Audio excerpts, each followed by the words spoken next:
In today's video, I'm going to teach you how to create a connected app in Salesforce. First, sign in to your Salesforce org.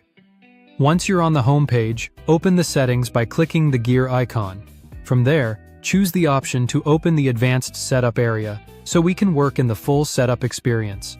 In Setup, use the Quick Find box and search for App Manager, then open it.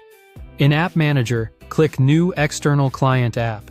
This is where we create what Salesforce calls a connected app. A connected app is a secure configuration that lets an external system integrate with Salesforce. It defines how the app identifies itself, how users authorize it, and what data it can access via APIs. Enter an external app name. Pick something descriptive so admins and developers can recognize its purpose later. You'll notice the API name is automatically populated based on the app name, which is fine for most cases. Add a contact email. This should be a monitored address for integration alerts or admin inquiries. Next, set the distribution state to local. Local means the app is available only within this Salesforce org and isn't distributed publicly. It's ideal for internal integrations and testing. Navigate to the API section and enable OAuth settings. When you click Enable OAuth, you're telling Salesforce to use the OAuth protocol for secure authorization. OAuth lets users grant limited access to Salesforce data without sharing their passwords, exchanging temporary tokens instead. Provide a callback URL. This is the endpoint in your external app where Salesforce will send users after they approve access. It must match what your external app expects, so copy it carefully from your application's configuration. Choose your OAuth scopes.